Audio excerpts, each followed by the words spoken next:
Hey guys, how are you today? I have a great guest today. His name is Clint Hatton. I'm just so grateful to have him on, and I want to just give you the sneak peek into who this man is. He's incredibly wise, and he has so much to offer us. The way he describes himself as a man who's deliriously happily married for 20 years. And what he primarily does is he helps human beings unclutter their thoughts, clarify their priorities, create actionable plans that empower them to become their best version. He's trained over 5,000 leaders with a track record for creating energy, delivering dynamic content, giving audiences the tools to transform their lives immediately and live big, bold, and brave. He has some pretty heavy things that have happened in his life that has brought him to this place of incredible wisdom, motivation, an ability to be a motivational speaker, a keynote speaker, a coach, and a dynamic person to just know and get acquainted with. He's written the book Big, Bold, Brave. And the thing about him in writing this book, when you hear his backstory, you're going to understand why this book, Big, Bold, Brave, How to Live Courageously in a Risky World, has come about. He was a former drug addict and divorced in his late 20s. He became a pastor. And unfortunately, the tragic experience that he lost his 17-year-old son suddenly to a plane crash in 2019. He's become a person who inspires people to be courageous humans, because he also has to be so courageous to overcome so much of what he's overcome.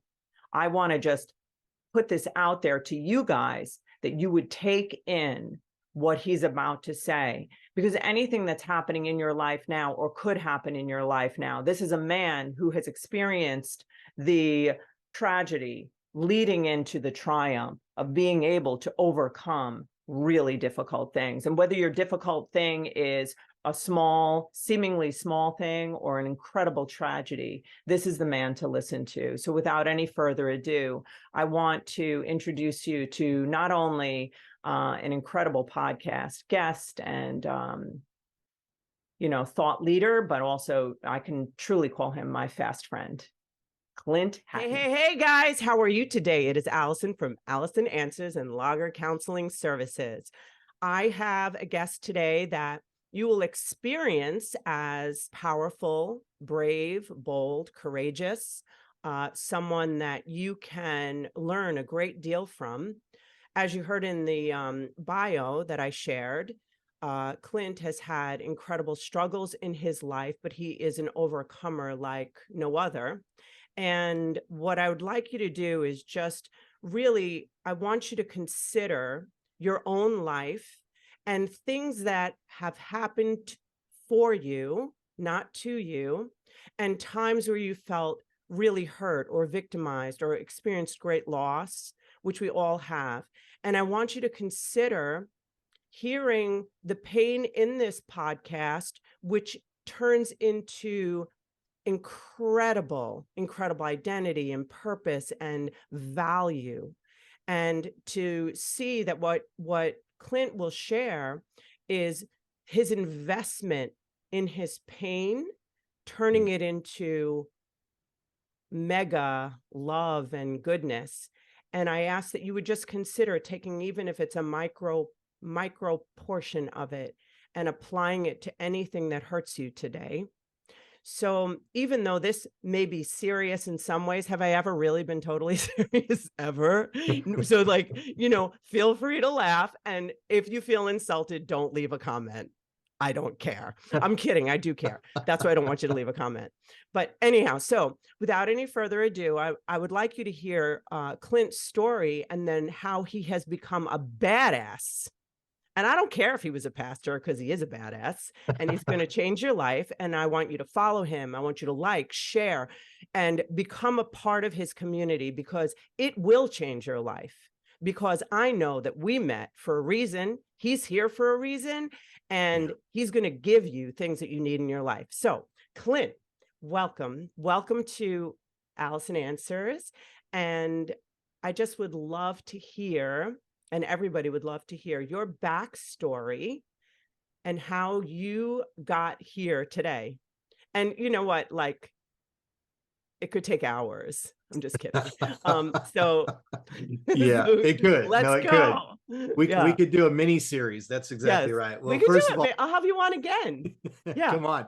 I'm All feeling it right. already, Allison. But Yeah. first I want to just thank you. I thank you for this opportunity to sit down and talk with you. And, off camera, obviously we talked about, we share some things in common for sure, especially with our mission. And so I'm just really grateful to have this conversation. So thank you again for having me. I am too. It's an Yeah. So, honor. so here we go. Right. Let's So my go. story, I grew up in sunny Southern California, and I say it that way because that's how I felt like life was for the most part. When I was young, I was an athlete. Played a lot of football, baseball, just really what I would consider to be a pretty normal, lower middle class life. And then when I was around 11, 12 years old, we had a shift that would end up being something that really had a pretty long term effect on me. My parents had me very late. So by the time I was 11 or 12, they'd already been married over 25 years. And they were from another generation. Dad fought in Korea. They married at, he was 18, she was 16. So, you get an idea how young my mother was with where we're about to go with this story. But my dad decided to have an affair, and it turned pretty ugly pretty quick. He ended up moving out and moving into his girlfriend's condo along with her son, who was just a couple years older than me, which was hard in and of itself. And I should point out, I'm not an only child, but my brother is almost 8 years older than me. So by this time, he had actually moved several hours away. So effectively, I was like, a single, or not single child, but Yeah. I was on my own, to deal with this. So what ended up happening was my mom, did not respond well. She didn't know how to cope, only man she ever knew. And so she began to drink really heavily. My parents had always had parties and drank, but not to the level that she ended up getting to. And so she ended up with suicidal ideation, which of course, at that age and back those days, I didn't have the term for it, but she committed or tried to commit suicide with pills in various ways, multiple times. I was the only one around. But then there was a couple of occasions, once in a speeding car when we were together, that we spun out on a very dangerous 2-lane dirt road in Southern California, where I grew up, where a lot of people actually lost their lives. It was a dangerous highway. We spun out at about 65 miles an hour and fortunately didn't hit a tree or anything. And that night continued to be ugly, but I was, spared.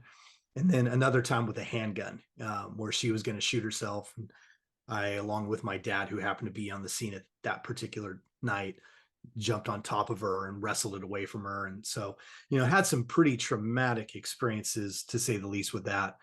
So, Allison, at that point, they ended up reconciling. I'll just fast forward through their part of the story. They Can I ask ultimately you a question? reconciled. Can Yeah, I just ask you a absolutely. quick Yeah, question? How absolutely. old were you when you had to wrestle the gun out of her hand? Yeah, I was about 12 at that stage.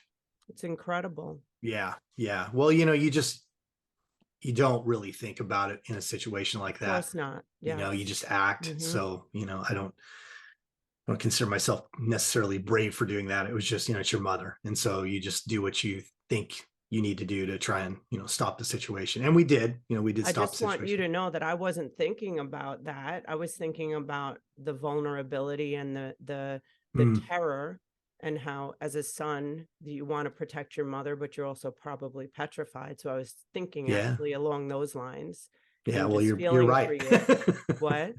Yeah, and you're right. Yeah. That's actually much more Yeah. it. Yeah, for And also sure. I was thinking that at 12 years old, you're just establishing some sort of separate identity, and that kind of threw you into like this family dynamic. But I'm not going to do therapy on you right now, but that's what I was actually thinking. Yeah. So, yeah. Yeah. Well, So, I think back then, of course, I don't think I recognized it that way, but I 100% agree with you now, as I got older and mature and yeah. began to process a little bit differently what I'd went through. You're Yeah. 100% right. And so, that whole thing went on, and it lasted for a couple of years. They reconciled. And so, components of my life continued on somewhat normally. They ended up married for 65 years and, both passed away about 8 years ago. We had a great relationship that all reconciled. But during that stage, 12, 13 years old is when I started abusing alcohol and drugs. And I like to say back in those days, I just like to party. And I was a party animal. I was kind of the, center of attention at times, not always a good thing at Yes. certain parties. I was the guy who could beer bong the fastest and, all that kind of stuff. Yes. So that was part of my identity. You used the word Yes. identity. I mean, Yes. honestly, an Yes. athlete and being able to Yes. outdrink everybody, that Oh was really yeah. kind of my identity during that Kind of season. like put it back there and clip the little thing, you Oh, open the yeah. top, right? Yeah. Oh, yeah. Oh, I'm we not used, encouraging this, by the way, I'm not just, either. relating. That's all. It's a Okay. bad idea. But It's a anyway, very it's bad just idea. my Don't do story. it. Yeah, that's right. It's just my story. But ultimately, that led me down that path of just that's how I learned how to cope with whatever came along, and so eventually I ended up I was I was an athlete, and so by the time I got to junior college, I had already suffered a catastrophic knee injury my senior year of baseball in high school. And I was just trying one last time to try and get a scholarship to go to a bigger school, finish, playing for 4 years and get a free education. And I blew out my knee again my sophomore year of junior college. And so I think at that point, Allison, I'd put all my eggs in that basket, emotionally, physically, mentally, and I just didn't know what else to do. So what ended up happening is I ended up choosing a career selling cars because I had a couple of people I knew that had started to do it and they were making money. And I thought, well, my career's over, so I might as well make some money, which in and of itself probably wasn't a bad thing. But I ended up being quickly introduced to some guys that like to do meth. And so that began another journey where I was abusing drugs heavily. The meth run actually went for 9 years Yeah. where, and it's funny. I'm sure you've experienced talking to probably countless people that have had, that kind of experience. And I think so many people have this immediate image of what that looks like. I used to think it was, probably some white guy with a bunch of tattoos and black teeth and, hanging out in the Yeah. park, Yeah. and that's not the only story for meth addicts. I actually know a lot of people that are professional that wear suits and Yeah. ties, and you would never know unless you're with them. 100%. Yeah. So that was me. So I masked it. I don't think anybody knew that I was doing it besides the people that I actually partied with, but it Could was I throw killing me. something out there? Yeah, Stay in absolutely. your story, because Yeah. I don't want to derail you, but I just feel like it's valuable for whoever is listening, because you made an excellent point. I'm also a drug and alcohol counselor. I don't know if you know that, but the thing is about meth is that on in New York on Long Island, I don't know if anyone else has heard this, but there was a big, huge discovery that kids who were purchasing Adderall, street Adderall, Mm. that it turned out, and it was labeled Adderall, it looks like Adderall, and it was all meth. Oh, wow. And there was an epidemic of kids getting addicted to what they thought was Adderall, Yeah. and it was meth. And and the thing is that these are the important things I'm seeing like over and over again. Even like when I noticed when you said car sales, like to me, when you see people who are like you're a driven person, you were created that way. I see it. Yeah. So like it's all part of it. You can see people who are driven, and a lot of people are listening to this are driven entrepreneurs, people who like want to overcome shit. Yeah. And people like that can end up in situations like that, and not even because it's just the nature of the way things are. So you can see people like hustling and succeeding and be addicted to meth, Right. Absolutely. Adderall, like all sorts of things like that. So that's side note. Let's go, Clint. Let's go. Yeah. Well, I Sorry. think so, dead on. I mean, and I didn't Yeah. know that about you. So that's awesome. We may have another Yeah. conversation off camera Sure. here, but that was my experience. I didn't, there wasn't a lot of thought, Allison, that went into doing meth, No, just but do it. ultimately, yeah, just do it. But ultimately what ended up happening, I got out of the car business after about 5 years and I ended up getting married. And that's a whole other story that we probably don't have time to get into for where we want to go today. But, I was a train wreck. She was a train wreck. I'll just take responsibility myself. I was not prepared to be a good husband. I was a mess. And so that ultimately led to, towards the end of our 5-year marriage, we decided to do meth together because she had done it in her past as well. I don't remember how long of a pause we had before that, but we hadn't done it in quite a while.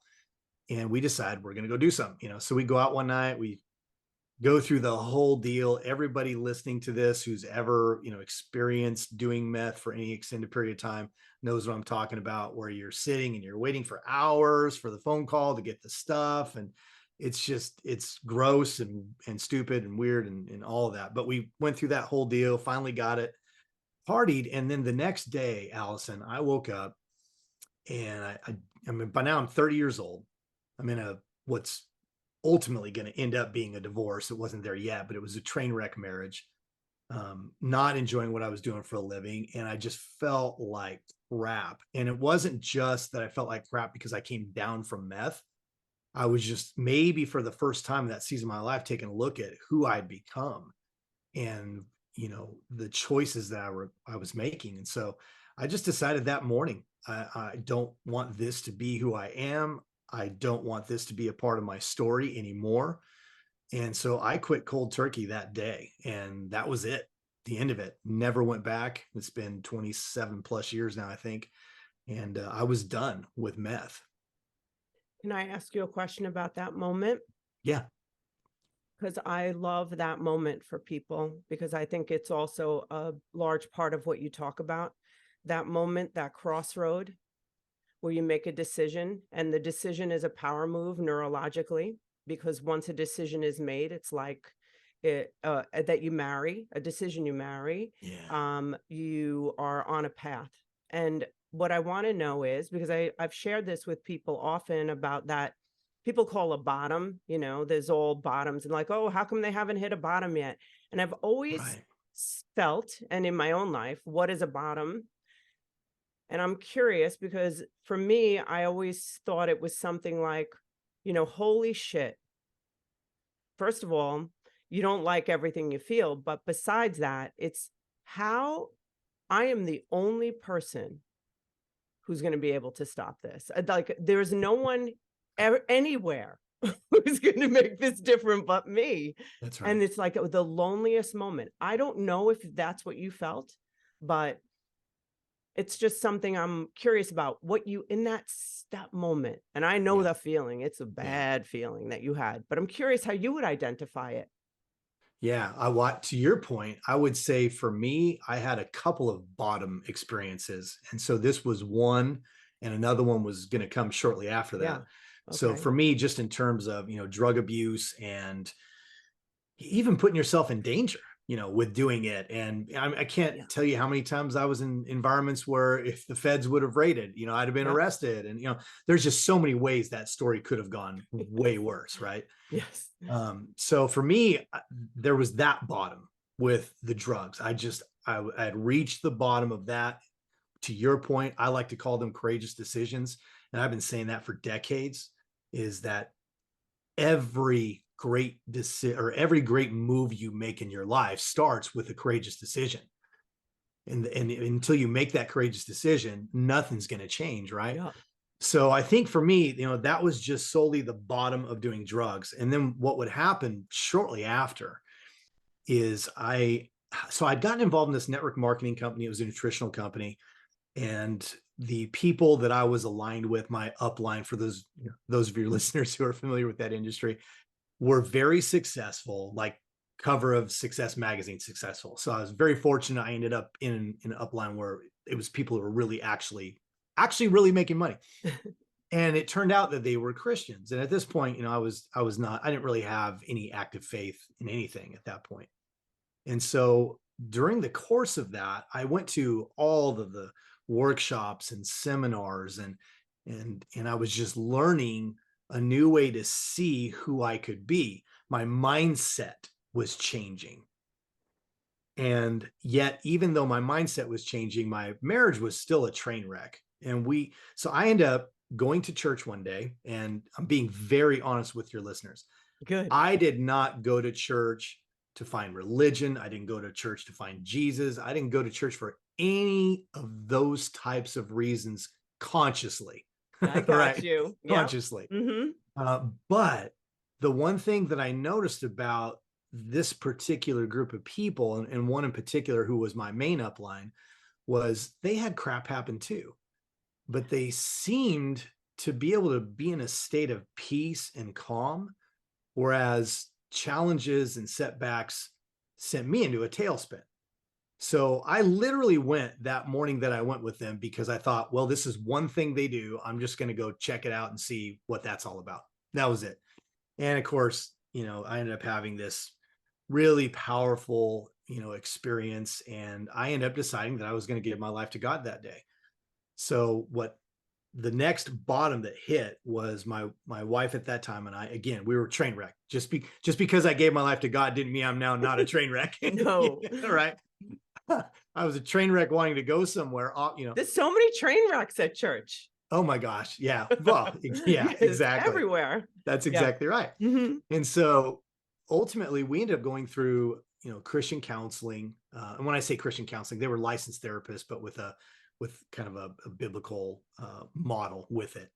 And that lasted for about 8 months. And honestly, it didn't go over well, with us as a couple.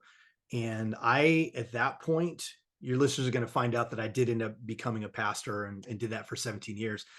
My wife wanted nothing to do with that when I knew that that was something I thought I wanted to do. So ultimately, she served me with divorce papers. It was 2 days before Christmas that year. And I remember being pissed off. I mean, angry for about 5 minutes. And I know that sounds corny, but it's true. And then all of a sudden, I just had this like peace come over me. And I don't know, honestly, Allison, if it was God, if it was me speaking to myself, but I just felt like I heard, why are you so angry? And so I stopped because I was yelling at her. I had been verbally abusive and we'd shoved each other around. There was physical abuse at times too. So, it looked like it could have headed that way. And there was just this peace that came over me. And I'm like, yeah, why am I mad? We were miserable. We were not good for each other, And so the crazy thing is we ended up having about probably a 3-hour conversation after that. That was the most calm, the most honest, the most raw without accusing each other, which is what we always did. And came to the conclusion that we just needed to move forward with a divorce. And so I signed the papers and I moved on. And so I think for me, that became my second bottom because, I shared a little bit about my story with my parents. My parents ultimately, even though there's characteristics, obviously, of their experiences and the way they handled certain things, I did not want to replicate. They were married for 65 years. And so the failure that I felt, the shame that I felt of ending up in divorce, all those things were very real. So for me, I think that became my second bottom. And that's when I think I made my second courageous decision. The first would have been quitting meth, is that I need to change and I need to change today.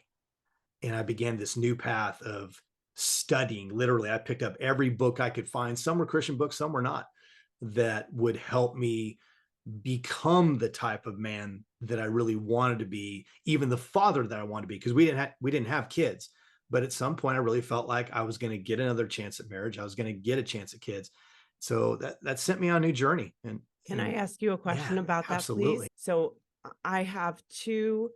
There was a very profound thing that you said that I'm just putting on the shelf for a second because I also want to ask you about that. It was when you heard the voice, whether it was God or yourself. I feel like whatever it is, it's a wise observer. It could be a part of you, right? And God. But and I wanted to just talk to you about that after. But the thing, what books do you remember, any of them that were very pivotal for you? Well, one of the biggest ones in those days was Boundaries. Oh yeah. By Doctors Cloud and Townsend. Yes. Yeah. Yeah. There were others that I read. I read some, John Bevere is an author that some of your listeners may be familiar with. We actually have a personal relationship with John and Lisa Bevere. So I read a lot of his books, partly because John, when it comes to men in particular, it's just kind of in your face, very black and white, and that communicates to me. I don't like fluff, So some of his books, but Cloud and Townsend's Boundaries book, I think, was huge for me. Yes. In those early stages. Yeah. It's like having a parent reading a book like that when you haven't had the right guidance, maybe relationally. It's like having that book can be like serve as like a guide somehow, like to the permission to have like, structure around you, which is really cool. The Absolutely. thing that you mentioned about, that question that came to you, why are you mad? And the reason Mhm. it was illuminated to me, that's why I wanted to mention it, is that to me, that moment is I it's like a spiritual awakening somehow, right? Yeah. And I just wanna like, have the listeners think about the moments when you hear a question that comes to you that is kind and reasonable, and it's the thing you wanna listen for that. I always ask people who listen to be wise observers of themselves, to come out you like, look at like, to see look at what you're thinking, feeling, and doing so you can pivot away from it. And I feel like you've probably heard this a million times, but we are, to the degree that we develop is, it's the wise questions we ask ourselves.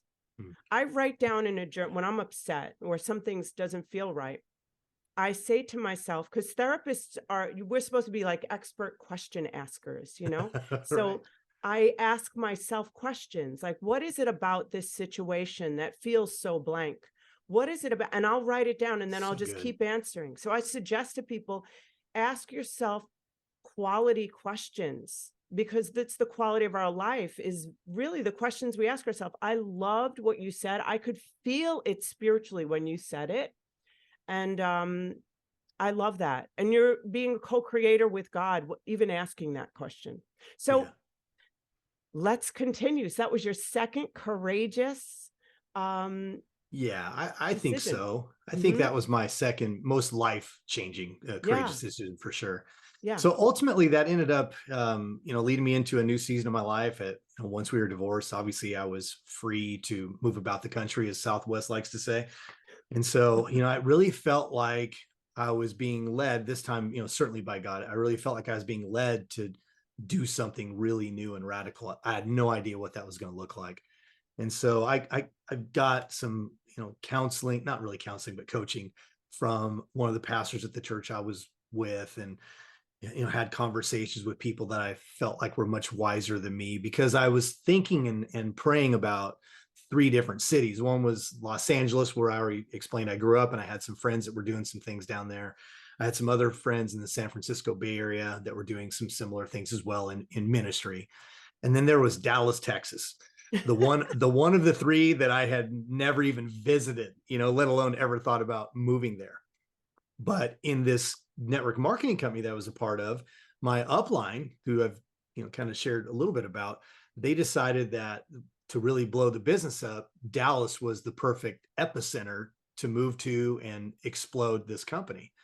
So Dallas came on the radar, and Allison, it just, there's no other way to describe it. I wrote a lot of stuff down, just like you described. As I was hearing things, I would just write stuff down, and everything pointed to me going to Dallas. And so ultimately, I sold all my possessions. Literally, I sold my car, I sold everything except Yeah. basically a few items that I knew I would need. And I moved with one of the couples. We did it together. We were very good friends, so it was an easy Love decision. that. And our commitment with each other was is that we were going to rent a house. And then once we got there, obviously I was going to need to get a job because I had no job promise. Um, I mean, literally, it was just picking up and going, and let's see what happens, what's going to Love work it. out. Yes. We Bold. yeah, well, it Yeah. was, I It didn't is. I didn't think Yes. about it, in those days Yes. as that, but it really was. And so our commitment was just to live together for 1 year. That way we could kind of get our, they could get settled, I could get settled, and then boom, I would move out, which is ultimately what happened. And a couple of years into living in Dallas, I was waiting for the big thing to happen. It wasn't happening. I was actually selling cell phones, which back in those days, we're talking late 90s. Yeah. It's still not a really huge thing just yet, and I'm managing a big store here in Dallas, and wondering why in the heck did I move 2,000 miles away Yes. to sell cell phones. But ultimately, I ended up taking a position on staff at a ministry. It wasn't a pastoral position, it was a support role. And that's ultimately where I met my now bride of almost 20 years. And so I met her, and she was in the department that I was being hired into. So, I looked at her, I'm like, wow, she's kind of hot, but I'm like, dude, get a grip. Yes. I'm not here for that. I'm here to, Yeah. get a No, job you and go home. probably were there for that, Yeah. Well, actually. I know. Okay. I don't share this part of the story Do it. hardly ever. I love ripping shit Um, out of people. Let's yeah, go. but I'm going to Yeah. share it, at least on this scale. I don't share, I Yeah. share it privately, but I met her. It was just a quick greeting. And, I saw even on her desk, there was a picture of some guy, didn't think much about it. But as I was walking, this was in a very large corporate building here in Dallas, I think 30 stories. And I'm headed to the elevator and I heard a voice. Now, Allison, I'm not saying that I heard it quite literally like it was coming from a loudspeaker somewhere, but that's the way it felt on the inside. Yes. And that's going to be your bride. I That's love what I it. heard. And so I get on the elevator. And again, I'm literally talking myself down. I'm like, dude, get a grip. I mean, this is literally the conversation I'm having with myself. Dude, get a grip. You're not here for that. That's crazy. What is that? I'm hearing things now, just feeling like that's such a weird thing. And I just pushed it away. Right. Well, you already know where this is headed because obviously we've been married almost 20 years, but I ended up getting the position. It took like a month. I had to go through all these different interviews because it was a very big ministry and the person that was the head of it's very well known globally. So I went through all this stuff and it's like a month later, I get the job and we start working together. And as we started to work together, I'm like, Yeah. she's not just hot. I love this girl, Oh, Now, we'd have to do a whole other episode of what went on between the two of us for the next 2 years because it was not easy. It was a very difficult road that ultimately led us to getting married. But we did. And so that began a whole new journey. And it was a beautiful beginning of a journey. But that also is when we had our oldest son, Gabriel, which is going to lead us into one of the most difficult times we've ever had as well. yes. And I just, also want to highlight as you're sharing, which I'm sure it's your life, but I'm a new listener to you, Yeah. and what I hear is these golden, beautiful moments. I don't think it's weird at all. I hear voices all the time, and I know it's God, and I also know it's me, and I know it's spiritual, but I know. Like when I hear you say that, I hear these pivotal moments, and I know we're going to hear more Yeah. where you heard these deciding moments in your life where you listened and you responded. You went to Texas. Like, I just want people to hear that. Yeah. Listen to what you're hearing, slow down enough to hear it. But okay, so now we're going to go into probably the hardest experience and, of your life. Yeah. So, which has made you the badass that you are. So we're I gonna love that, just by the way. You're not offending me with that you put it phrase. like hashtag badass. That's what we're putting on there. That may be on a shirt. No, I'm putting like so look, if we did we're doing this on the title because it says lean back a little, let everybody see your shirt. Can you lean back? Look at that Yep. nice shirt. Do you sell those? Yeah, that is Oh, available I'm on my getting them. website. And Yeah. everybody, I expect you to get them. Big, bold, brave. Who should not be that? Okay, so now Yeah. badass, who is big, bold, and brave. We got to figure that out. But okay, I love it. let's go into this next chapter of your life. Thank you for So sharing so far. It's yeah, amazing. you're so welcome. So I'm gonna give just a little brief bridge, because what we're about to go into is heavy for sure. But we experienced some things along the way in our marriage. We've had a beautiful marriage. We've been very fortunate from very early on. We've had very strong communication. Now, obviously, over the years, it's needed to improve. It's not like we've never been in arguments or disagreements. Of course, we have, but we've been friends, not just lovers, for all these years. Which has been huge. So we suffered. After Gabriel was born, not long after that, we had a miscarriage, which I'm sure too many of your listeners have experienced. That's something hardly anybody really talks about. True. But then once somebody knows that's part of your story, I remember being blown away in those first few years of how many people have suffered a miscarriage. It's such a huge number, So that was hard. And then shortly after that, we had our middle son, Joel. And what I haven't said yet, I'll point out really quick. Gabriel was born at 3 pounds, 12 ounces. about, I think a month and a half, 2 months early, because she had preeclampsia, which is a pregnancy disease, and her blood pressure skyrocketed. And so they had to take him early to save her life and to make sure that, he would have a good chance too. It's something they can't let go. And so that had happened. Well, Joel comes along and he goes the full term. So we're like, those days are behind us, right? So she's getting ready to go into labor. The epidural's not working. It's just a little scary. Finally, it sets, so they're able to take her in to do the C-section. Joel comes out and he's perfectly healthy. I'm in the room with the nurse, getting him cleaned up, and all of a sudden they run in, they grab me and pull me back into her room because Amárillys, who's my bride's name, was not coming out of the anesthesia. So another very scary time, but obviously we made it through that. So there's this mix over the course of our lifetime, right, of really beautiful experiences and really beautiful moments, but then there's some gut punches along the way. So eventually we end up in the state of Washington with a position that we had taken.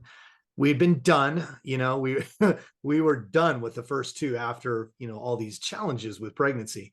But 5 years go by. I noticed she's picking up every baby on planet Earth and holding them, longer than I thought she should, because you're going to get the bug.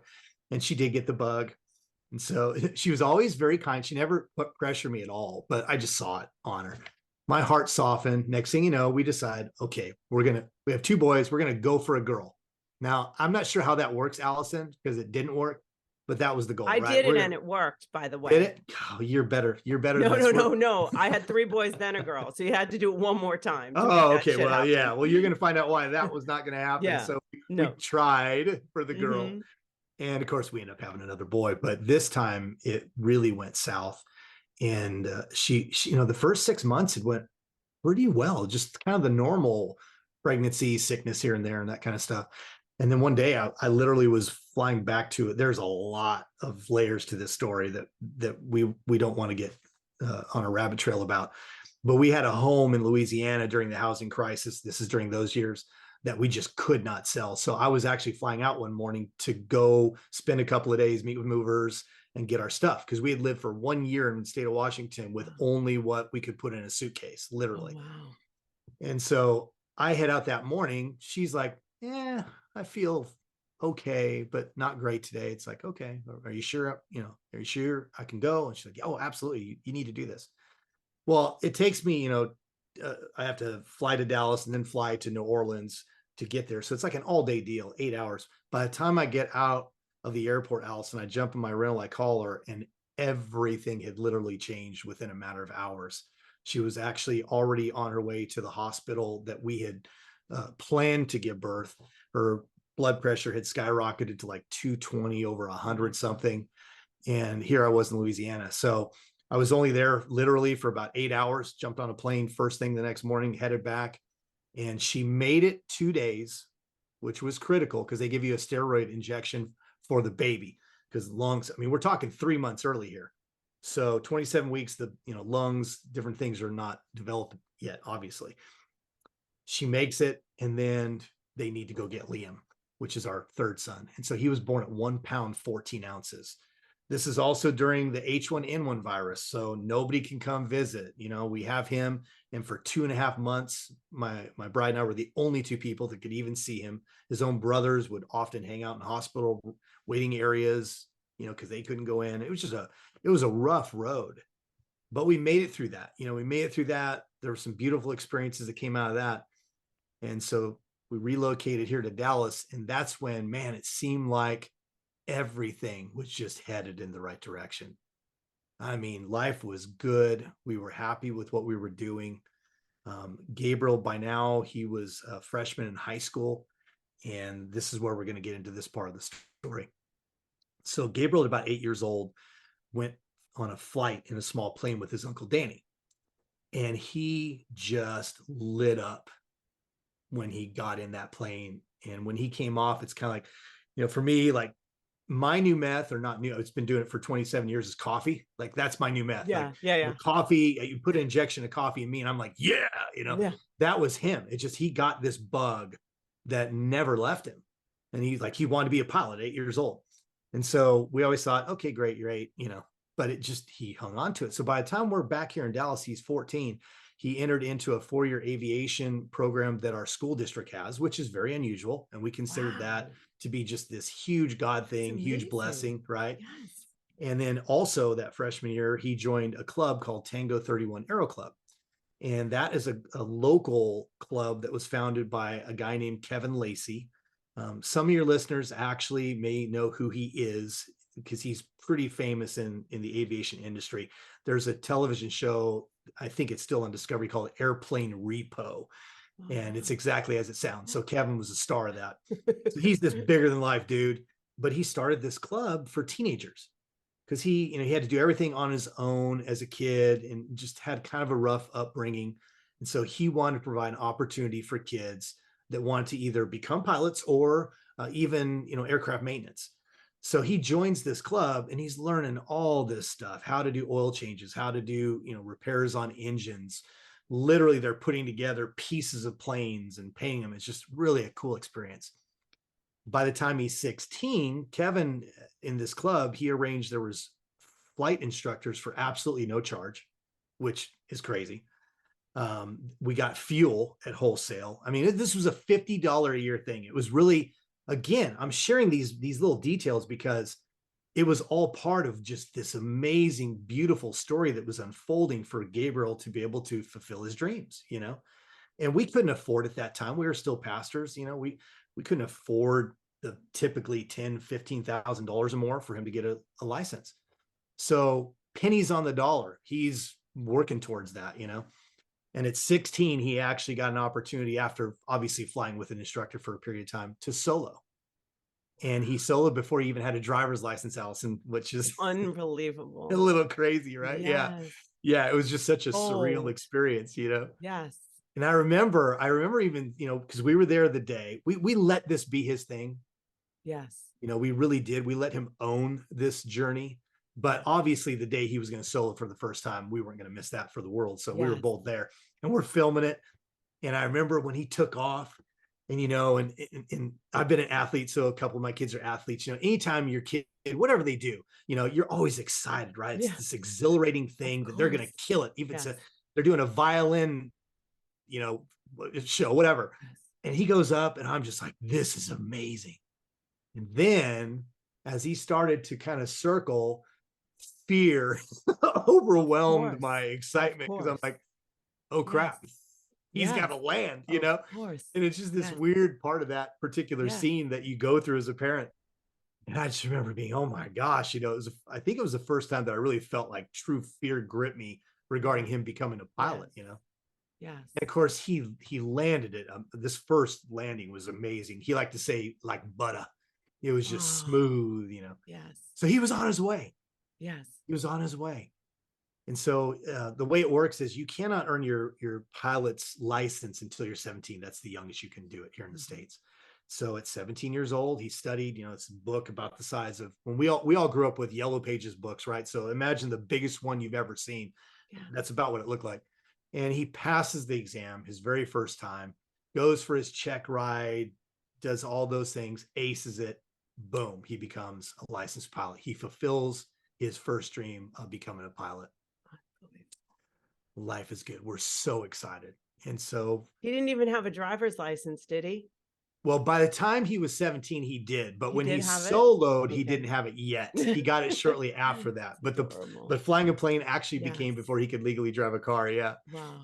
Amazing. Which, total side note, because I know some parents, and I've been asked this many times, like, were you freaked out about him flying? And, the truth was, for the most part, I was more freaked out when he got in a car. Yeah. And the reason for that was just simply when he flew, he was just this locked in machine. He had to be uber focused. Yeah. When he got in a car, he was like any other 16, 17-year-old kid. He's got the music up too loud. He's got the seat too far back. Yes. He's messing with stuff. We caught him. We used Life 360. You went 103 miles an hour today. What are you doing? Yes. Yes. So we're just, we're watching his dream just come true. So then on September 23rd of 2019, anybody who knows anything about, not young pilots' age, but just young pilots who are earning their hours, That's what it's all about. And so he had an opportunity to fly a friend up to Arkansas, which is north of us, to drop her off at the University of Arkansas, get some more hours, and then just come back home. He had just started a new job the day before with one of his best friends and her dad who owned the company. He's loving it. Everything's just great. And he drops her off safely. Then on the return trip, he was about 20 minutes out of Fayetteville. And what we ended up finding out later, after the NTSB does their investigation, which takes a couple of years, that there was an unexpected weather system that came through a little mountainous area, and he ended up suffering from spatial disorientation. Now, again, most of your listeners may not know that term, but you're familiar with it, whether you know it or not. Kobe Bryant, probably the most famous crash we've seen in many, many years. That's exactly what happened to his pilot, who had years and years and years of experience in $1 million aircraft. So it can happen to anybody, and it happened to him, and he crashed and he lost his life. So it was a devastating blow. I'm sure. I'm sure. Yeah. When we were off camera, we were saying how you never know when you're going to cry when you share, so it's like, I could see it, like, because you're walking through the whole story. Yeah. Yeah. So, what is it right now that you're feeling besides the obvious? I mean, it's just one of those moments. It's hard to keep talking, right? I think, I tell this story a lot, obviously, with my mission, which we'll get into later, but no, I think sometimes I just take a little bit of a pause, just to kind of catch my breath, and then, move on to, what happened next. How did we handle that situation? And, how do you even deal with, especially with having, two of his brothers at that point being 9 and 14 years old? What does that look like? The whole thing. Mm-hmm. So if with your permission, I'll launch into that early morning. So, anybody, whether or not you've lost a child, if you've lost anybody, or you've had any significant loss, you can relate to, there are certain types of trauma that are just shocking. And so this was certainly that. But, I had two boys, so I had to figure out something. They didn't know throughout the night. It was a very long night, Allison. We found out we knew he disappeared off the radar about 8 o'clock that night on the 23rd. I could take you through a hellish night of all the ebbs and flows and misinformation and all the things that went along with that. But ultimately, there was just a lot of confusion for us, because the news agencies up there, I'm tracking it on my phone, they're reporting stuff that the police who are on the search and rescue team are not. They're telling me there's no cell phone coverage. We don't know how they're getting their information.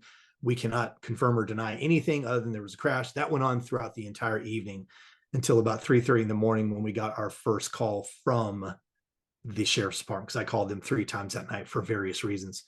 And that was when they said the coroner was on site, which was all they were waiting for. They actually found him at 11 o'clock that night. Everyone knew, because of the crash itself, that he was gone. But it was only after the coroner had put his stamp on it that we knew he was gone. And so I had about 4 hours to think it through, because our boys were still in bed and had no idea what was going on. So had grandparents, my wife's mom, and not her biological father, but her mom had remarried, and we have a very tight relationship with them. They came, and they were already in our living room, and the boys come out, they see them, they know something, is up. And we sat on the couch, and Allison, I really felt like in that moment, I had just enough of a lucid thought. I do believe that it was God giving me the words to say. And so I turned to my boys, and I turned to my bride. I said, listen, we've got two choices. And this comes from my experience of being a pastor and helping people in so many, unfortunately, similar situations over decades, and seeing how many marriages and families implode. I said, we have two choices as I see it. We can choose to focus the rest of our lives on his death, the tragedy of the death, that he died in a plane crash, and all of the things that we're still going to experience, the birthdays, the milestones, all those things. It's not that we're going to avoid those, but if we allow the tragedy itself and the pain attached to that to rule us, the rest of our lives. We're going to be shadows of who we were created to be. But there's a second choice. And the second choice is we're going to choose life. And so, at 9 and 14, I had to explain it. And I said, here's what that looks like. Gabriel attacked life. I've joked many times, even recently, that, if everybody loves t-shirts with a cool saying on it, if I were to create a shirt for him, it would say, what's next? He was adventurous. He was brilliant. He graduated a year early. You can see me on camera. There's guitars behind me. He taught himself guitar. There's a photo you can barely see off camera. He was an amazing photographer. He just refused to do anything less than attack life. And if it was something he wanted to go after, there was nothing that was going to stand in his way. And so I said, that's how your brother lived his life. That's how we're going to live ours. Yes. Because the only way we can truly honor him, in my opinion, is to live life like he did. Yes. And so we made that decision that morning. And that was one of, I believe, two really powerful, courageous decisions we made that morning. The second one was just in terms of, how are we going to walk this out in terms of our pain? And so I told them, listen, none of us knows exactly what this is going to look like for each of us. We're each different people. We're each going to grieve differently. But here's how we're going to set the stage for this. One, we're going to do it as a family. So I told the boys, I said, listen, you get angry, pissed off, it's okay. You get sad and you want to cry, it's okay. You start to feel depressed, it's okay. And I'm going to go through the same things. And there's going to be times where I'm going to need to cry, and I'm going to cry. And there's times where I'm going to be angry, and I'm going to be angry, and mom's going to be angry. But we're going to do it together. And what I think was really critical looking back on that, Allison, was it wasn't just that we made that pact that morning, but we made an agreement with the boys that was a two-way street. Because I told them very specifically, we're not giving you this rule, and then I'm going to be just the manly man, and I'm going to just, be the strong guy. And then when I got to cry, I'm just going to excuse myself and go hide somewhere so you don't even know what's going on. Or if I'm angry, I'm not going to talk about it. I'm going to go somewhere else. That's not how this is going to work. We're going to do it fully open with one another. And that's what started our journey grieving together that morning. And, and Allison, I want to make it really clear with your listeners, we have not done it perfectly. We're not perfect people. I really believe why those two decisions have been so powerful for us is because it gave us a compass to recalibrate to. Yes. Because we did have some mornings and some days where we didn't want to get out of bed, or we didn't want to do anything, or we lacked energy, or we were fighting something in our physical body, trying to figure out, is this depression? Am I just tired? Is it the pressure of bills, or am I grieving? We went through all that just like anybody. But those two courageous decisions we made that morning kept us coming back to, we're going to live like he lived, and we're going to be really raw and open about our emotions because they're all okay. I'm so grateful that you said the part about, we didn't do this perfectly, because I'll tell you, when I'm listening to this, I relate so much. You probably don't know this one part about me, but it's not because I want to talk about myself. I just want to really carry home this concept, because it seems like the theme of what we're talking about. It's these decisions and choices that are presented to us. And when my husband died by suicide, all of this is coming to me as, when we had to tell my daughter, just like, whoa, like just unbelievable. Right. But the thing that really stood out to me, I remember at one point, it might have been day 2 or day 3. My memory's not exactly clear. It could have even been like the next day, but I said to my kids, I have 4 kids, and I said, we have to make a decision. And it's interesting. And we have to decide that we're going to gain more than we lost. That's good. And I know that even if it takes a lifetime, we're going to do that. And I kept a notebook, a journal by my bed, and I would write down whatever I gained that day. So it could have been that, and one of the things that had happened, because you don't realize as a parent that just something like that gives somebody something to hold on to.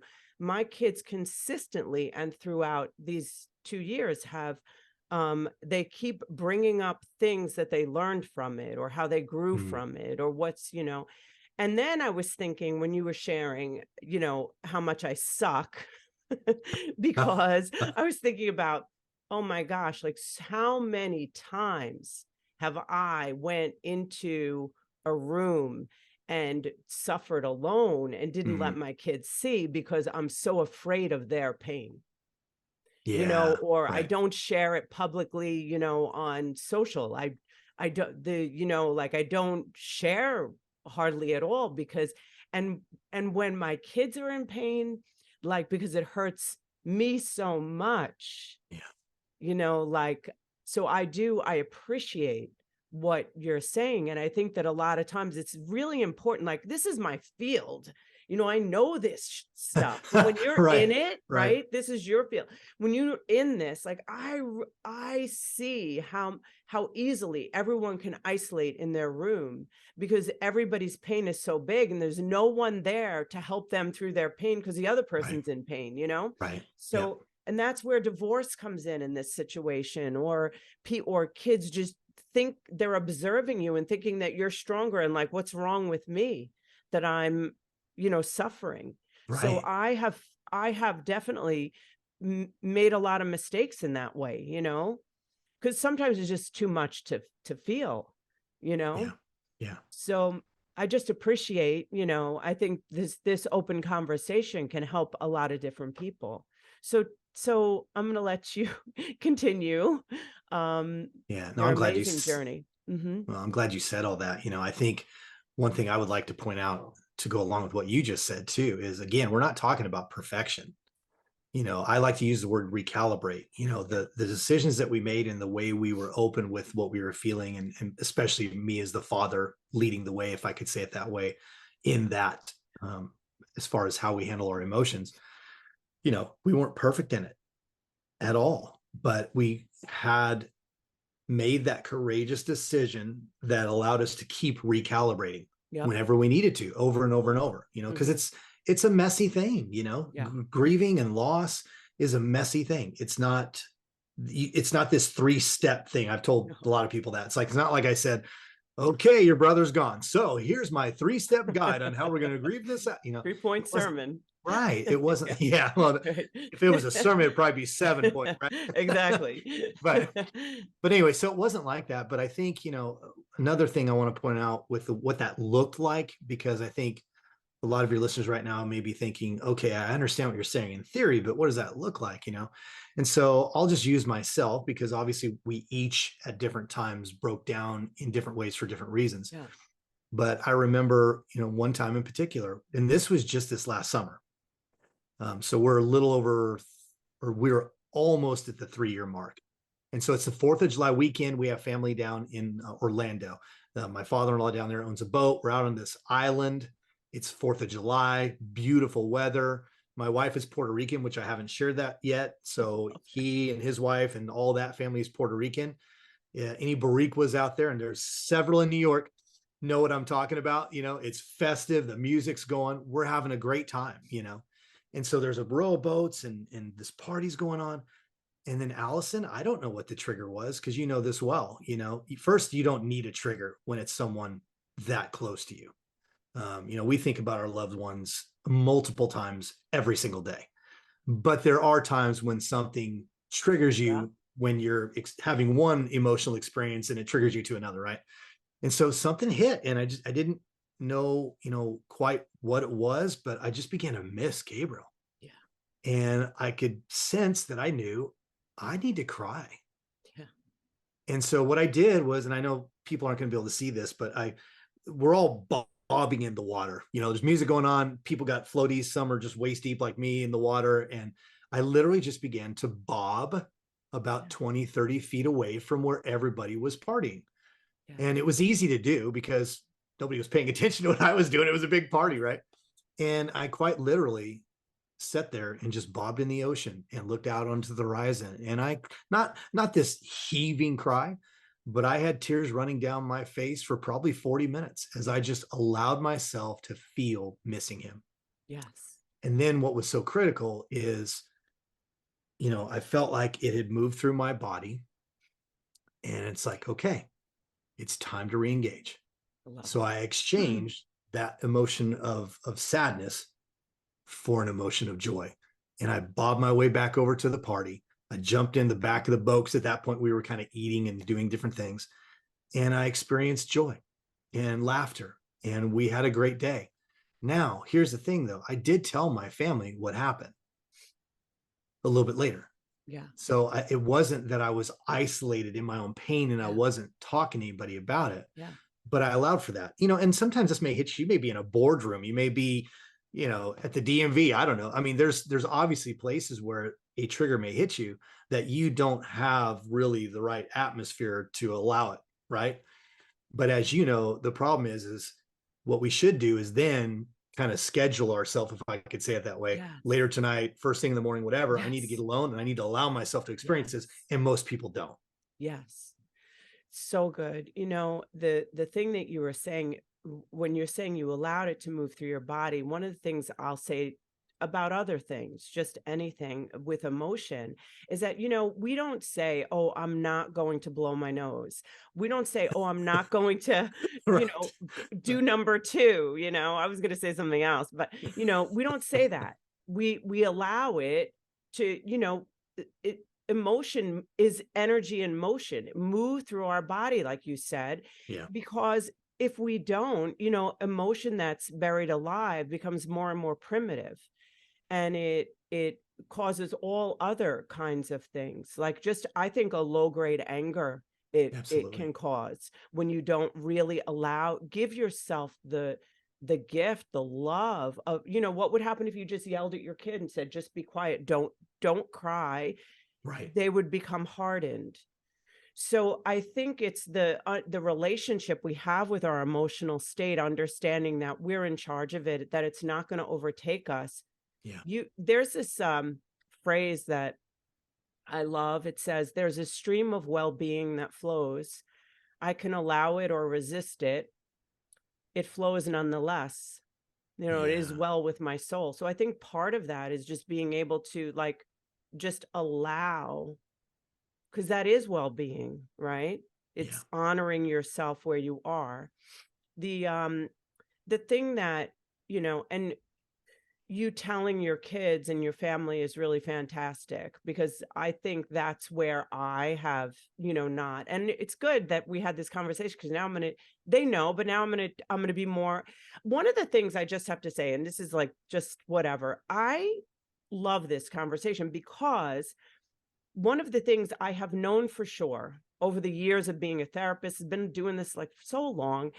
And one of the things I've always known is that when you don't know what to do, and I even made a t-shirt for it, when you don't know what to do, tell the truth. It's Yeah. always available. That you don't have to look for it.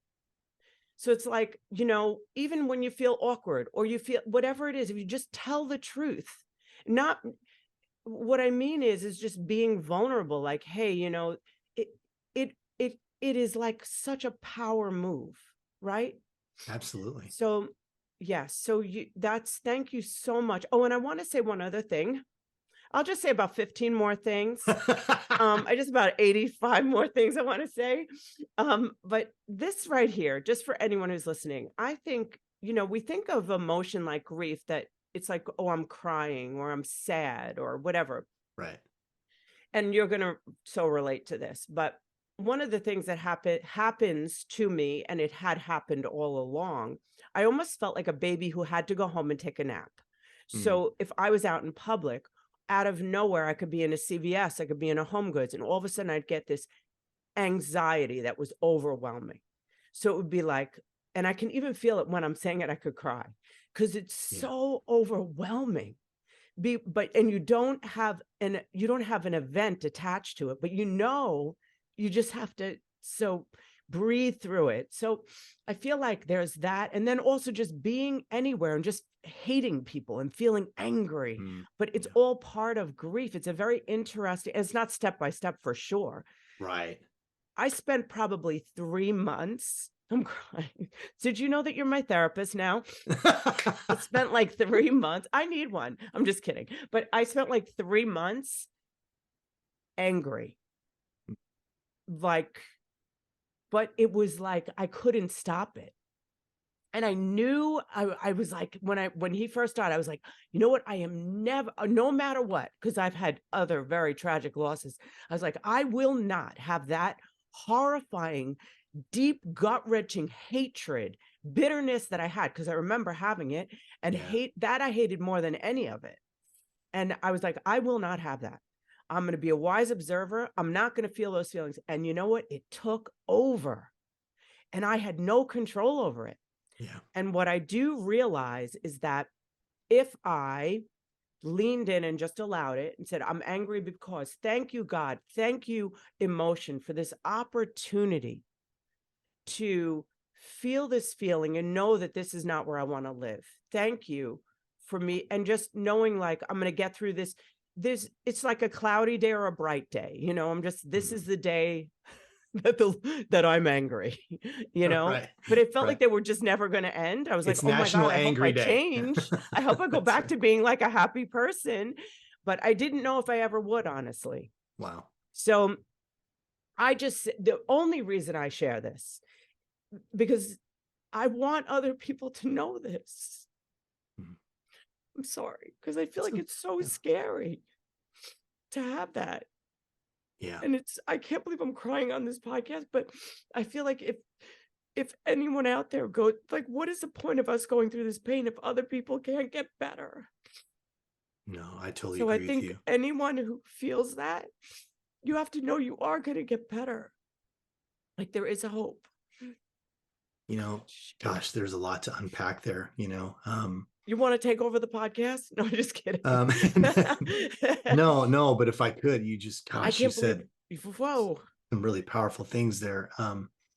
You know, again, I've already made it clear that we weren't perfect, and I keep using the word recalibration, Yeah. but you know, it was different for all of us. My middle son, Joel, who was only a few years younger than Gabriel, and they had just turned the corner as brothers, becoming friends, you know, from beating the fire out of each other Yeah. previously to that. You know, he's had a really hard time. Now, we had a massive breakthrough with him several months ago, but you know, when I say recalibrate, I mean recalibrating often. Yes. But you have to have something to recalibrate back to, otherwise you're just aimless, right? And so I think Yes. that's part of what's been Oh, so I love helpful. it. But if I could share quickly, there Yeah. was because you're talking about anger. Um, I think anger typically, this is just my opinion. So this is not the Yeah. opinion of Allison or anybody else. This is Clint's It's opinion. okay. But I think a lot of times the anger from trauma and loss comes from the question, why? You know, Yeah. why did this happen to me? Why does this need to be part of my story? And I certainly asked that question, Allison, early on. So it's not like I didn't ask it at all. But the conclusion I came to pretty quickly, at least in terms of losing my son, was I asked myself the question, what answer is going to make me feel okay? It's a good question. And the truth is, there wasn't one. Yeah. There's not a single answer. If I heard from God himself or some other means, there's just not an answer that is sufficient to say, oh, okay, well then he's gone now and that's okay. No, it's not freaking okay. And so because of that, I've used that as a form of recalibration as well, to not go there, because there just simply isn't an answer on this side of our lives, if you believe in eternity, Yes. that is sufficient. So it's just a bad question to Yeah. dwell on. Yeah. But then I had an experience, and again, you know, as you know, and I'm sure you talk to your listeners about all the time, there's no one size fits all. There is no 3 steps, just do this. So we all know that. But I believe in the power of gratitude. And Yes. I had a really deep experience with that. You know, when Gabriel passed, one of the worst things about it being in a plane crash is the fact that the NTSB jumps in. Of course, they end up needing to do an autopsy for a variety of reasons, which you already know that when you're in the aviation industry, but now you got to go through it. because they're looking for, was there anything biologically wrong with him? Did he have a substance in his system? All the things they need to do. The relevance to that is that we didn't know how long it was going to take to get his remains, which, not to be, crass, but we knew it had to be cremation. That was the only option we had because of the crash. So we ended up moving on, with the celebration service we had a week after he passed away. And we just knew that they would be released at some point. So it's a Wednesday. Doorbell rings, and I don't know if your household has been like this. I know you have a new puppy, but my dog goes freaking nuts every time the doorbell rings, right? So dog's going nuts. I go to the door. We have one of those security glass things. I look out, and it's the FedEx guy, which for us, either FedEx, Amazon, someone's probably coming to our porch today. It's just the way we live now. And so no big deal. I shut the door behind me so she can't get out, my dog, and I look, and he's in his uniform. He's got the little, device that we all sign for our packages. And just before I step over to reach to sign it, I look down at the box, and it's got the biohazard sticker that we're all familiar with. And in big block red letters, it says cremated remains. And I was stunned. And I'm thinking, you're freaking kidding me. I'm signing this thing for your, do you even know? I'm thinking this in my head. I didn't say it to him. Do you even know what you're asking me to sign for? And it wasn't his fault. So I just signed it, and I went back in. My wife and I are both, we worked from home, so we're together a lot. So I go into the kitchen. She's like, oh, what's the package? With normal excitement when the package comes. And I honestly, Allison, I don't remember us using very many words. That part is a total blank. I just showed her what it was. And we opened the package, and we pulled out his cremated remains. And we wept really hard for a while. Just held each other, the snot coming out, kind of tears, just wailing. And then I don't know how long that went on, but eventually you get tired of crying, I guess. And she walked into our bedroom, or I think she was going to the bathroom to just try and gather herself. And so Allison, I was alone in the kitchen looking at this box. And now this is only a few weeks into it, but for the first time, I literally felt this dark cloud. I mean, physically coming over my mind, my body, my spirit. Yeah. I began to get very angry. I could feel myself beginning to seethe with anger. Biologically, I think I even had a sense that everything is changing within me. And I had a lucid thought. And I truly believe to this day, it could have went differently, but I am convinced that I had a very brief window to act, or I was absolutely going to go into deep resentment and bitterness, probably depression, and who knows what kind of an impact that would have had on my family. And in the moment, I just thought,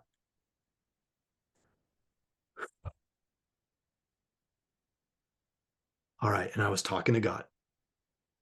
Thank you.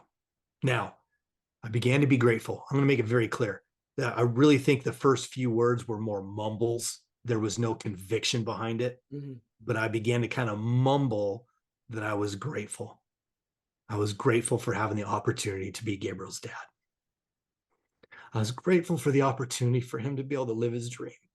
And as I began to express gratefulness, Allison, my words got stronger. My conviction behind those words grew.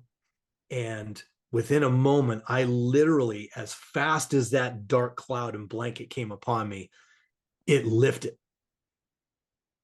And I was myself again. Now, I'm going to be very clear with your listeners that we're not talking about pain. Everything you were talking about, we're not talking about pain going away. I was absolutely still in pain. I still experience pain. I'm going to experience pain for the rest of my life regarding the loss of my son because of the love shared. That's what that pain represents. I don't even ask for it to go. I don't want it to go because it represents the love I have for my son. Mhm. Yeah. So it wasn't about the pain going away, but gratitude fought off whatever that heavy blanket was that was trying to take me out. And I'll never forget it. You know, I'll tell you something. I believe gratitude is absolutely supernatural. And that is a beautiful, beautiful story. I am so drawn to give a micro, just I completely relate. I was a couple of days in my backyard after, I don't even know if it was a couple of days, doesn't matter. Very short time after I was in my backyard. The only solace I found was in the plants and flowers and trees for some reason.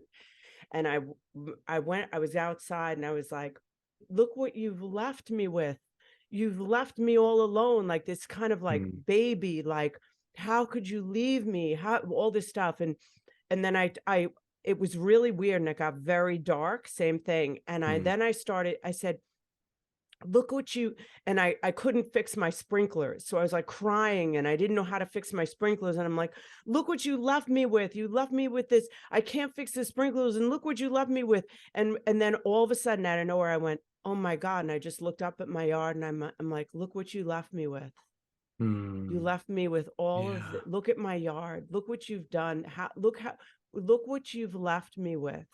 A safe place to live. Look what you've left me with. And I just started thinking about all the things that he left me with, yeah, like the ability to, that just, I just looked around at my yard, that we did a pool together, that we had a basketball court together. We did these things together. And I was like, yeah, wow, thank you. Thank you for all of this that you left me with.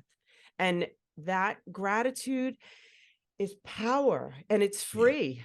yeah. And the first moment is like, it's hard to say it, like what you said, you Oh, mumble, yeah, but it's transitionary. Like, I feel like if we can get across to people, and it's on the other side of pain, it develops this shit in you that is yeah, just like, yeah, you are so yeah, deep, so much deeper. You love, you love so much more. You have so much more yeah. compassion. You're like more of a human. I And what totally agree. Gabriel gave you and your family, and kids also, like, I always tell people, and it has nothing to do with grief, like, children look to their parents for emotional cues. Like, that's where they get their emotional cues. The Absolutely. training that your kids are getting to how to manage a difficult experience, different emotions, is worth, I don't even go to college. You've just Right. succeeded in life, right? Yeah. It's a incredible, incredible gift that you're sharing here with the world. So tell me what you're thinking or feeling. Yeah. Well, I think, gosh, man, this is so good. This is so good. I've talked a lot about, this life perspective, right? Like we just chose life. And that's really what we're talking about because whether we recognize it or not, and I'm sure you can say it in a much more profound way than I can, but we Nope. tell ourselves stories all the time, Yep. even if it's subconsciously. And so, again, I want to reiterate this fact. We're not talking about not feeling pain, No. but what we are Yeah. talking about is telling our pain where to go. Yes. There's nothing good about what happened with your husband and him Mhm. taking his own life. There's nothing good in that. There's nothing good in me losing Gabriel to a tragic plane crash. No. However, the story we tell ourselves with how we're going to respond to that and what we're going to do with the rest of our lives is really important. Mhm. And if you're telling yourself a story that is solely about the pain and the agony and the loss and the missed opportunities and dreams and all that kind of stuff, if that's where you live, then that's what you're going to experience. I call the death mentality. You're going to experience the death part of that over and over and over and over again. But if you'll learn to tell yourself a new story, which for me the story was, we're going to live like Gabriel, big, bold, and brave. And I know we haven't explained where big, bold, brave came from yet, but we're going to live that way. And so the pain is there, but I'm telling it where to go. And where it's going is it's moving our life forward and looking to do beautiful things with what is otherwise a very tragic story. Holy shit. Okay. I curse on here. So I do. I can't help it. So this right here, what you just said is so unbelievable. But oh God, I don't even know where to begin. Okay. So telling our pain where to go. There's a couple of things that I just want to share. This just in terms of just neuroscience, quantum physics, basically we get almost like spasms, like in a muscle, emotional spasms, that people live in one long emotional response to something, and it translates into a you were saying a death mentality. We could call it a victim mentality. Sure. We could say that we have been victimized by this experience, right? Which Yeah. no one would deny that. However, there is something about being in charge of your life, because I think that's our message. I'm always telling people that, like, who's in charge of your life? We have the power within us to, like you said, tell that emotion where to go. I think of this scripture, I am a person of faith, that says, what the enemy uses for evil, God uses for good. And that's our choice. Like when you say, like, this is not happening to me, this is happening for me. And there will be people who will be mad at you for that. There will be people who will be mad, like, how can you say that this tragic loss is happening for you? Because what is the alternative? Right. The alternative is to be basically a victim the rest of your life, suffering the rest of your life, and spreading that darkness to the world. How does that help others? So basically, and I think there's so much pain and confusion around death that people don't want to relate. They also, another thing is that people want to move away from you when you're in pain. I don't know if you've had Right. that Oh, experience. absolutely. They don't know how to look, how many friends do you lose when you lose someone? It's just, and it's not their fault. They just don't know what to do with you. Yep, I agree. And there's all these, like, you feel the requirement, like, oh, I have to look sad today, or, oh, I have to be, I have to, when you see me like that, look, oh, poor thing. It's just, sometimes I don't feel like a poor thing. Sometimes I feel happy, even though I had this tragic loss, right? And aren't we allowed to be happy? Happiness isn't a sin, hashtag pastor. Yeah, no, you're so dead on in that, because it's like and I'm going to start with what you said. I do think that people, generally speaking, do have the best motives. They really do. They just don't know what to do with it. And so, you almost can't win sometimes. Like, he told his story and he didn't cry. Oh my gosh. Doesn't he love his son, Or he told the story and he cried. Oh my gosh. He's not living big, bold, brave. He's crushed by it, because I just saw him cry, And if I could, I'm a former pastor, 17 years, so I feel like I am qualified to say this. So you can say hell, we can say whatever the hell you want. If your listeners don't like platform. That's it, man. I think a lot of Christians, people in the church, are the absolute worst about this. 100%. They really are. They ghost you. Yeah. Because they don't know what to say, because they're not brave enough to ask and have a courageous decision. My favorite question from my friends that aren't sure, or people that I even meet sometimes that aren't sure, is at least they're brave enough to say, do you mind if I ask you about your son? Is that okay? Yep. Hell yes, it's okay. Yep. Every time I get an opportunity to talk about him, it's just bringing him back into my now. That's how I feel about it. Yes. So anyway, I've experienced a lot of what you've experienced, and I'm not angry towards people, but hopefully a show like this and many others are going to help people understand that, it's not that. I'll say it this way. My greatest challenge in sharing this story initially was not being vulnerable, because I've been vulnerable about my life my entire life. I don't mind talking about my stuff.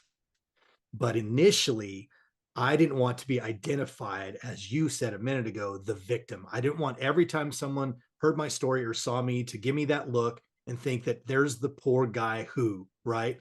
Yeah. I didn't want to be my identity. Yes. But eventually, and it didn't take long, I began to realize that, no, this is just part of my story. Yes.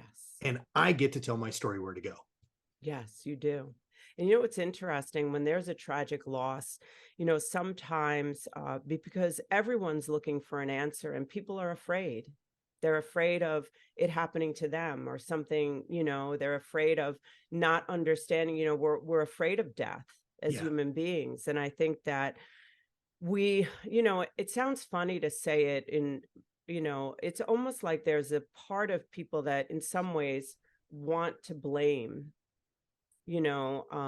because they don't know what they need an answer. Right. So, and I think for us, I know, just as you're a parent or me as, in my situation, my husband dying by suicide, there's so many questions. What could I have done? What would be different? What would, all of those things. Sure. And then there will be, you know, possibly people who will think that as well about you. And that's probably more painful to me than anything. I don't know, maybe not. I mean, it's actually not more painful than the actual thing. Right. That's most Right. painful. But it's just, and this is not me saying negative things about people, because when I hear a tragedy, when I heard a tragedy, I so much wanted to find out what was behind the tragedy because Mhm. it scared me. And I wanted it to be the person's fault because Mm, I didn't want them, I didn't want to be mad at them or blame them. I just wanted it to be, I'm yeah. just verbalizing this like almost like understanding myself. I wanted it to be because then it would mean that I was safe, Yeah. you know? Yeah. So I think that's a common thing. So I just want to say to anybody, if you know anyone who loses someone, we don't typically mind talking about it, crying about it. We probably need to, and and it's most important to be seen. We have Yeah. a young girl who worked with us, and her she was our suicide and uh, traumatic loss specialist, and her beautiful, beautiful dad died by suicide while she was here. It was just unbelievable. That Wow. happened a year after my husband. We Wow. was just she knew, she had also known my husband well. It was just trauma. She was so confused and devastated. We were sharing together about how you're looking at the whole world going on and it looks like they're just moving fast and you just feel like you're standing still and no one sees you, you know? So Yeah. remember to, you can reach out to people and they're not going to don't be afraid of their pain is what I want to say. But Absolutely. I totally so agree with that. Yeah. can you tell us, please, what you have done, what you're offering? You have so much to give to this world. I just want to hear what you're doing so people can come and listen to you and, become a part of your community. Remember that Clint is not here. This is not about, laying in the pain with him. It's about being Right. a badass, growing and becoming everything you can be. Yeah. That's So, exactly yeah. right. So tell us about you, where people can find you, how you help people. Yeah. Well, let me back up just one hair Yeah. because I Do want to whatever give you want. context. I just want to give Do context it. to Big Bold Brave so Yes. your listeners understand why Mhm. it was so critical to me. So the morning after the crash, we were approached by a couple of different news networks because of the story. Here's a 17-year-old pilot, and so during that call, this one NBC reporter in particular asked me if we could do a feature on it. She wanted to tell the story. And I'm like, this is the morning of, so we're a train wreck. I'm like, hell no, I can't do that. But at the end of the call, she said something really critical because your listeners need to remember how I kind of started this thing is that we chose life mentality and that we were going to live like he lived.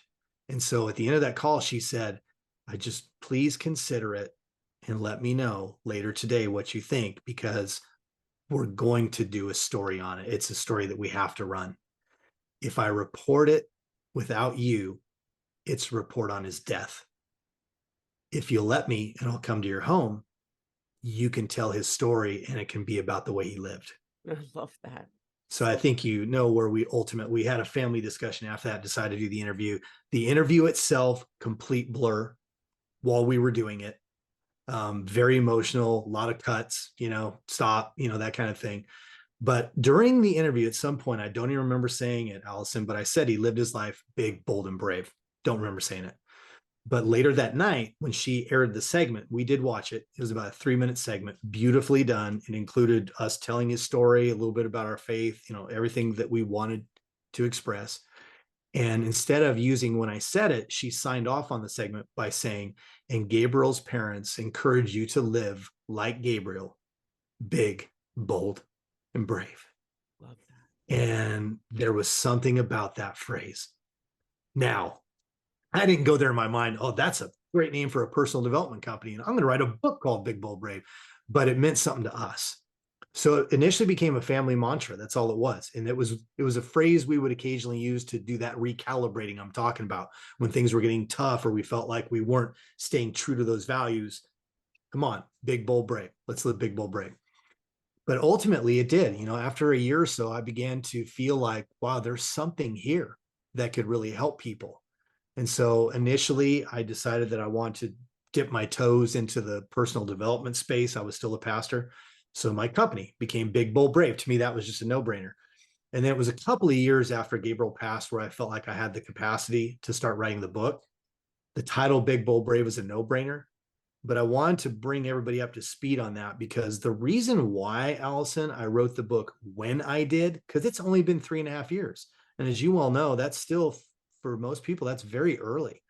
I didn't feel compelled that I had to write a book and tell our story. But if everybody's doing the math, he died September 23rd, 2019. 3 months later, the entire world was turned upside down with COVID. So we experienced both those things simultaneously.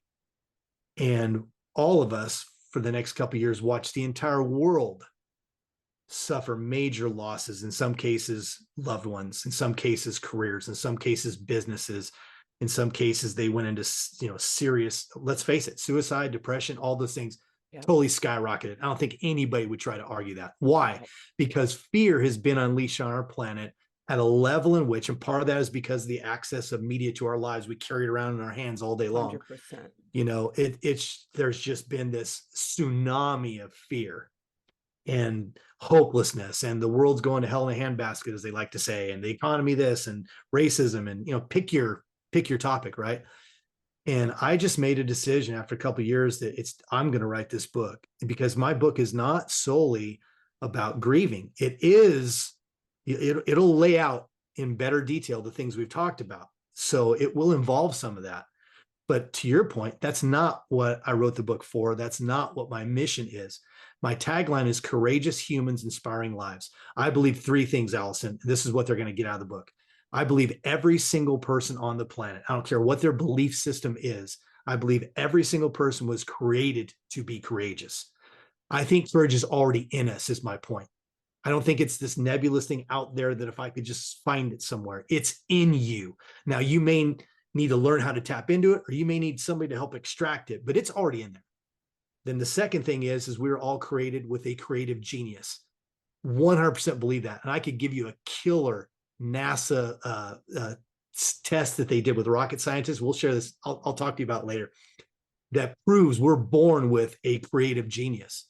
Every one of your listeners today, they probably don't even know they have it, because it's probably something that's so normal for them, they don't even recognize how genius it really is. But you have it. And the third one is we're all created to be compassionate. And as you said, I feel the same way. My pain, if anything, I was a pastor for 17 years. You hope that I had compassion, and I did. But it's on steroids now. Yes. It's on steroids now. Yes. I just have much greater empathy and compassion. And what that looks like is I am not quick at all now. I used to be, to jump to the conclusions of something I hear someone say or some sort of action that they present. Yeah. I am much more willing to slow things down. And if I can, hear their story first. Yeah. Changes everything. Crosses racism, crosses political lines, crosses everything. If you'll just take a freaking moment to get someone's story, But I believe all those 3 things are in there. So that's why I started Big, Bold, Brave. That's what the movement is all about. I just want to play one small part and helping people tap into that courageous human that's already inside of them, and not just being inspired by, I've had so many people recently. I'm not saying this, pat myself on the back. I did my book launch party the other night. I had even friends of 20 years come saying, "You're so inspiring. You're so inspiring." And it's hard to take. It really is. It's a huge compliment, but it's hard to take because I know I'm just a normal person. So my mission isn't that I'll talk in front of 100,000 people and they'll walk away going, "Man, that's an inspiring guy." If that's all that happens, I have completely missed my mission. Okay. My mission is to use my story to dig into you and to help you extract the fact that you were meant to live an inspiring life. That's what it's all about. Now, is that shit badass or what? So what I do want to say is you said on there, oh, if I can make one small contribution, Yeah. but I think you have, I can't say you have to, but you're small is a new big, honestly. And you are already making a big contribution because of the work you've done in the dark, right? So it's already in motion. It's already there. These things that you're describing, I really believe, and you're describing this collective of fear that went across our planet. Right. And there is this unbelievable joint, and I think we're all gathering together this movement of love. Absolutely. And it's and love, I'm using the scripture like it's like the more you experience, the more love you feel. We have a choice, love or fear. I think those are the only two emotions, really. They're the umbrella emotions for every other thing, right? I talk about that all the time. I Yeah. totally agree with you. Yeah. We both have faith, and I'm going to say this Mm-hmm. for the people out there that have faith. I hear it said a lot of times that the opposite of fear is faith. Well, that sounds all warm and fuzzy, but it's not even scriptural. No, The opposite of fear is love. 100% in every way. 100%. 100%. So Yes. that's the message, for all of us. You don't have to be big, bold, brave, part of that community, but love is a powerful force that if we'll allow it, man, it can change us and it can change the world. And there is reason to hope. I don't care what's going on. I mean, I care. I pay attention to what's going on with the economy and all those things. I'm not saying you just disregard facts, right? But I believe there's lots of reason to have hope in humanity, that we can become more loving, that we can cross political lines and gender lines and racial lines and just tap into the true humanity that we share. And there is hope for a great future, and we can leave a legacy for our children. I refuse to believe anything less than that. I think all of it's a bunch of shenanigans, Come on. honestly. All that they're making us feel, which not, it's actually like love, like multiplies, and anything that divides is fear, right? Judgment Absolutely. is fear, right? It totally is. It's all Totally. fear, right? I just, if we simplify now I'm gonna get really crazy, weird Christian shit, but ready for this one, and then we gotta go. But basically, I saw this thing. It was years ago. I was praying and I saw this thing where there were these buildings, like these short buildings, couple of stories, and a bunch of them kind of like a city, and then I just watched, I was praying and I really felt God, and I just watched them all meld together into these two tall towers. And it was, one was evil, fear, and one was love and God. And it was like, it was like almost like, the message was, it will become more and more clear, as time goes on, which, everybody can be in all these little buildings now, but you're going to have to choose love or fear, good or evil at some point, because it's going to be so divided, so you have this wonderful book, right? Right. And all of the stuff is going to be in the show notes, but where else can they find you? You have a podcast, correct? It's coming. It's coming. Yeah. Okay. Yeah. So thank you for asking that. What I'd love to do is my website is bigboldbrave.us. And again, for the sticklers, I know it's .us. I know that, but I chose that domain on purpose because I also strongly believe in the power of collaboration. So I chose bigboldbrave.us very intentionally. And if you go there, it's kind of one-stop shopping, Allison. They can check out my coaching, my speaking for corporate talks, all that kind of stuff. They can get the book there if they'd like to get the book. There's some really cool videos. Those who want to see, there's more about Gabriel's story in there that I know a lot of people have actually let me know that they spent quite a bit of time watching and really enjoyed. But there's a lot there. But what I really left for them to do is subscribe. They can subscribe to my, it's only a weekly newsletter. I hate clutter. It's not going to be, 8 pages long. It's going to be really short of something really valuable for them to grab a hold of that week, something I love, and updates on what's coming, including the podcast that's going to be coming, all those things. Yes. So Yes. subscribe. All of my social media is on there, so you can easily connect with me there as well. And the only thing I'll point out about getting the book is for those who are outside the United States, because of shipping, you don't want to buy the book through the website. You'll want to buy it on Amazon or wherever. It's available everywhere books are sold, but international customers would want to buy it there. I love it. Thank you so much. I feel like you are my fast friend. Yeah, and absolutely. I really, really appreciate this time together. And I will, anybody who wants to connect more with Clint in any way, you'll see all of this in the show notes. But also, if you have any trouble, which you won't, you can reach us and we'll make sure you connect with him. And I'm gonna see what else I can do with this man, some sort of collaborative things. Oh, I already picture him speaking at an event. I already picture it. But all right. Thank you so much. And guys, listen, like, subscribe, comment, only nice ones.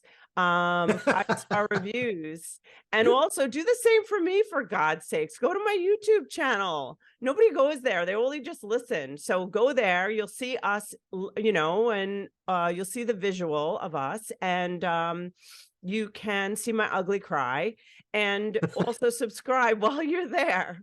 Okay, I love you guys so much. I hope you have a beautiful, beautiful day. And it is a wrap.